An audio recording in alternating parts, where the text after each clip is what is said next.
చూస్తుంది ప్లేస్ వచ్చేసి సీతమ్మ దార అన్నమాట. సో ఇదంతా మాత్రం చిన్న వాగులాగా ఉంటుంది.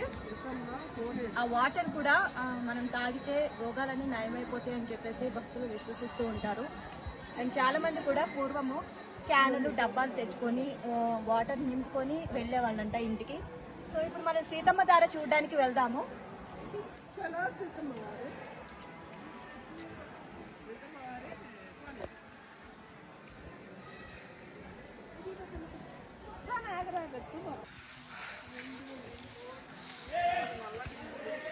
ఇక్కడ మీరు రూట్ చూసుకోవాలి. కాలు కొద్దిగా ఒక ఇంచు అటు ఇటు పడినా బిస్కెట్ అయిపోద్ది. అలాగా ఇదిగో ఇలానే ఇక్కడ జాగ్రత్తగా ఉండాలి. చాలా జాగ్రత్తగా రావాలన్నమాట. మానవుడు కోతి నుంచి వచ్చాడని గుర్తు చేసుకుని 4 చేతులు మళ్ళీ నడవాలి. నడు బాబు నడు. ఇప్పటి వరకు 2 కాళ్ళతో నడిచాను, ఇప్పుడు 4 కాళ్ళతో నడవాలి. చూడండి ఫ్రెండ్స్, ఇంకో కోతి వచ్చింది ఫ్రెండ్స్. మో ఏంటి ఇక్కడ చూడండి ఫ్రెండ్స్, ఈ బుట్టకోతి ఎగురుతుంది.